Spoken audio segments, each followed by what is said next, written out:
Hello दोस्तों, क्या हालचाल, कैसे हैं आप सब। Myself Varun Jain, I welcome you all to my YouTube channel. So आज सीए इंटरमीडिएट सितंबर 24 का अकाउंट्स का एग्जाम हो गया। अब देखो, पेपर का रिव्यू देने वाला हूं मैं। सबसे पहले तो जिन लोगों का भी लॉ का एग्जाम है, भाई आप लोगों का लॉ का एग्जाम है, तो आप लोगों के लिए ये रिव्यू वीडियो नहीं है बिल्कुल भी। ये मैं रिव्यू दे रहा हूँ फॉर अपकमिंग अटेम्प्ट स्टूडेंट्स। थोड़ा सा उनको जनवरी 25 के लिए पता लग जाएगा कि पेपर में क्या क्या पूछा जा रहा है। तो आप लोगों का लॉ का एग्जाम है। अब आप लोग क्या कीजिए, समय हुआ है लगभग 6 बजे के आसपास का टाइम है, तो आप लोग अभी 2 घंटा रेस्ट कीजिए। मोस्टली बच्चा घर पहुंच ही गया होगा, तो 2 घंटा रेस्ट कीजिए, 8 बजे तक रेस्ट कीजिए, और 8 बजे अपनी लॉ की तैयारी अब आपको शुरू करनी है। ठीक है जी, तो लॉ पे लग जाना 8 बजे से। पेपर जैसा भी हुआ है, अच्छा हुआ है, खराब हुआ है, आपको बिल्कुल भी टेंशन नहीं लेनी है। हटा दो इसको। अब ये हो गया, इसका आप कुछ नहीं कर सकते। अगले पेपर को सुधार लो। अगर आपका पेपर अच्छा हुआ है तो ओवर कॉन्फिडेंट भी नहीं होना, और अगर अब आपका पेपर अच्छा नहीं हुआ है तो आपको हताश भी नहीं होना।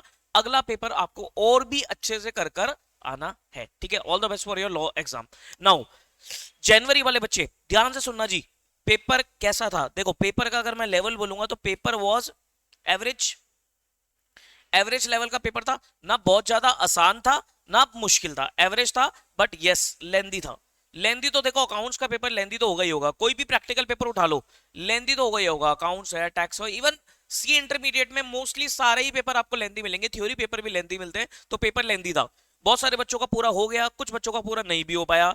तो एक बार ओवरव्यू ले लेते हैं कि पेपर कैसा था, क्या क्या चीजों पे इन्होंने फोकस किया है। वो सब चीजें मैं आपको बता देता हूं। पेपर की डिटेल डिस्कशन करूंगा, सॉल्व भी करेंगे इसे, लेकिन एग्जाम्स पूरे होने के बाद। ठीक है जी, आइए एक बार देख लेते हैं। अच्छी बात है, इन्होंने क्या करा इस बार, इन्होंने एमसीक्यू जो 30 मार्क्स का एमसीक्यूज था, वो एमसीक्यू पोर्शन भी दिया है साथ में इन्होंने, तो यहां से हमें पता लग जाएगा एमसीक्यूज। मैंने एक बार पेपर का ओवरव्यू ले लिया, तो मैं आपको थोड़ा सा जल्दी जल्दी बताऊंगा, ज्यादा टाइम नहीं लगाऊंगा वीडियो में मैं। देखो एमसीक्यू, पहला एमसीक्यू, पहले एमसीक्यू में इन्होंने 3 एएस पूछे, AS2, AS16 और AS13।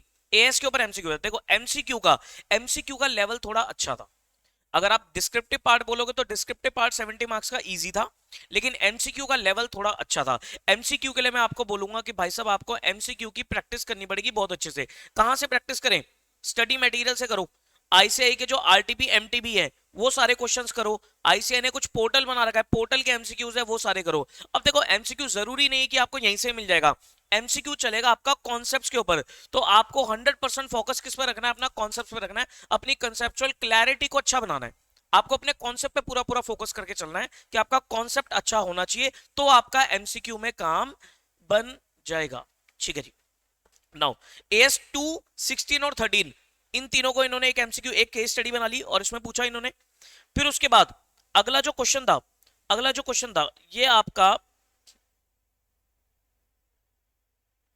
हाँ जी, ये आपका इसमें 3 एमसीक्यूज और थे। एक मुझे कुछ गायब सा लग रहा है, ये हो गया ना आपका AS29, सॉरी, AS29।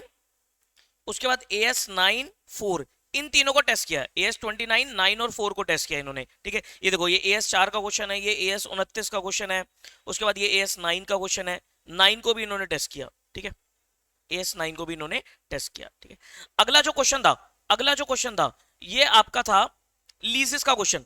ठीक है, तो इन्होंने लीज का एक छोटा सा एमसीक्यू डाला। AS19 का एक एमसीक्यू है। अच्छा, एमसीक्यू इस बार सारे एएस के ही थे, एएस के अलावा इन्होंने कोई भी एमसीक्यू नहीं पूछे, तो 30 मार्क्स कोर एएस के ऊपर थे। ठीक है, अगला जो क्वेश्चन था आपका, ये आपका ईपीएस का एमसीक्यू था, AS20 का एमसीक्यू था।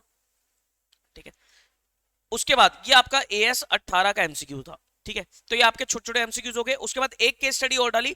ये जो अगली केस स्टडी थी, इसमें इन्होंने कैश फ्लो के साथ इंटरनल रिकंस्ट्रक्शन ये पूछा। ठीक है, तो मतलब एक केस स्टडी आपकी लगभग 8 नंबर की होगी ये। ठीक है, कितने क्वेश्चंस थे इसमें? होंगे 7, 8, 9, 10, हाँ 8 नंबर की केस स्टडी आपकी कैश फ्लो और इंटरनल की थी। मतलब 30 में से 22 नंबर तो आपके एएस बेस्ड एमसीक्यू थे, 30 में से आपके 22 नंबर के तो अकाउंटिंग स्टैंडर्ड बेस्ड थे, और आपके 8 नंबर में जो इन्होंने एमसीक्यू पूछे वो cash flow statement plus internal reconstruction के पूछे। ठीक है, ये आपका पेपर था, एमसीक्यू का पोर्शन था। ठीक है, ओके। एक केस स्टडी और थी, इसमें इन्होंने, हाँ ये वाला मैं बोल रहा था, ये ऊपर नीचे हो गया। यहां पर इन्होंने AS10, उसके बाद AS16, उसके बाद AS2 भी था, इन्वेंट्री AS13 था और AS2 था। AS13 था और AS2 था, ये मिक्स करके इन्होंने केस स्टडी बना ली। AS10, 16, 13, 2 ये मिक्स करके इन्होंने केस स्टडी बना ली। तो मतलब एमसीक्यू इन्होंने एएस के ऊपर जो कवरेज रखा है ना, काफी हद तक एएस को इन्होंने कवर करके चला है एमसीक्यूज के अंदर। ठीक है, ओके। ये था आपका डिस्क्रिप्टिव पार्ट। अब देखो डिस्क्रिप्टिव पार्ट में जो पहला क्वेश्चन था कंपलसरी, इसमें आपका जो फर्स्ट पार्ट था AS26। अच्छा, डिस्क्रिप्टिव पार्ट में अगर आप देखोगे तो स्टडी मटेरियल, आईसीआई के स्टडी मटेरियल बेस्ड ही क्वेश्चंस थे। तो आपको स्टडी मैट बहुत अच्छे से करके जाना चाहिए। स्टडी मैट बेस्ड ही क्वेश्चंस थे, स्टडी मैट के पैटर्न के ऊपर ही सारे क्वेश्चंस थे। फिगर्स तो ऊपर नीचे थी, लेकिन स्टडी मैट का पैटर्न ही इन्होंने उठाया। AS26 अगर आप देखोगे ये क्वेश्चन आपको स्टडी मैट में कुछ कुछ इसकी बातें मिल जाएंगी। उसके बाद इंप्लॉय बेनिफिट, ये पूरा AS15 का स्टडी मैट का क्वेश्चन था। देखो जिसने AS15 नहीं किया वो ये छोड़ा होगा, जिसने करा होगा वो ये आराम से कराया होगा। मेरे को याद है अच्छे से, कल एक बच्चे का डाउट भी आया था, वो यही क्वेश्चन था, डाउट में आया था, वो यही क्वेश्चन पूछा था उसने कि सर यहाँ पर ये जो, अगर वो बच्चा देख रहा होगा वीडियो तो वो देख लेगा कि यहाँ पर जो रेट है 10.5 ये कुछ ऐसी इसकी कैलकुलेशन को पूछ रहा था। ठीक है, तो ये बहुत सही था, बहुत सिंपल था। उसके बाद अगला जो क्वेश्चन था आपका AS22 defer tax asset, defer tax liability, इसके ऊपर क्वेश्चन था आपका AS22 का। तो यानी कि इन्होंने क्या क्या करा, AS26 पूछा, उसके बाद आपका AS15 पूछा और 22 पूछा डिस्क्रिप्टिव में।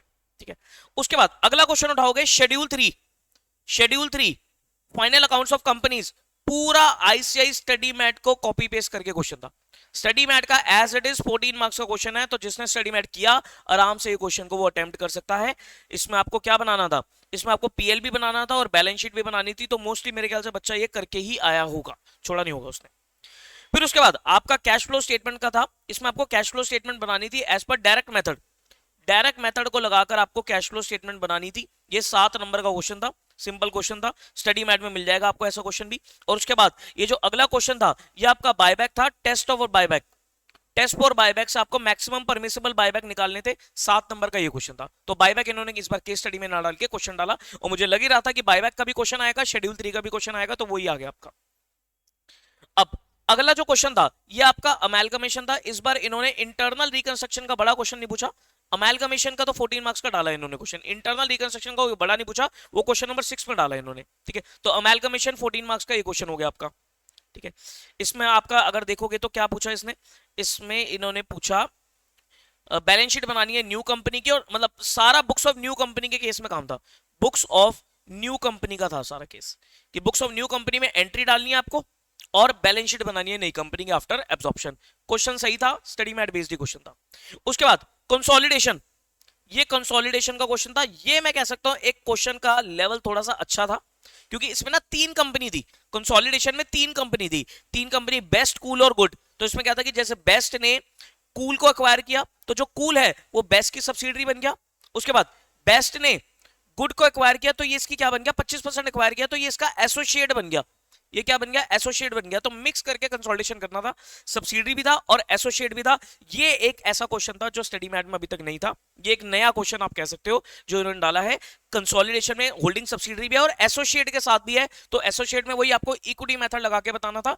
हालांकि कुछ करना नहीं होता खास, इक्विटी मेथड वहां पर एसोसिएट के साथ लगेगा और सब्सिडरी के लिए तो आपको AS21 फॉलो करना था। नॉर्मली क्वेश्चन था, नॉर्मल क्वेश्चन था, बट थोड़ा सा तरीका नया था। अच्छा, इन्होंने पूछा, देखो अगर आप इसमें देखोगे तो इन्होंने ऐसा कुछ फुल फ्लेज आपसे बैलेंस शीट नहीं पूछी, इन्होंने एक एक पूछा कि ट्रेड पेबल का अमाउंट बताओ, करंट एसेट बताओ, माइनॉरिटी बताओ, गुडविल कैपिटल रिजर्व बताओ, एसोसिएट के साथ भी सब्सिडी के साथ भी पीएनएल बताओ।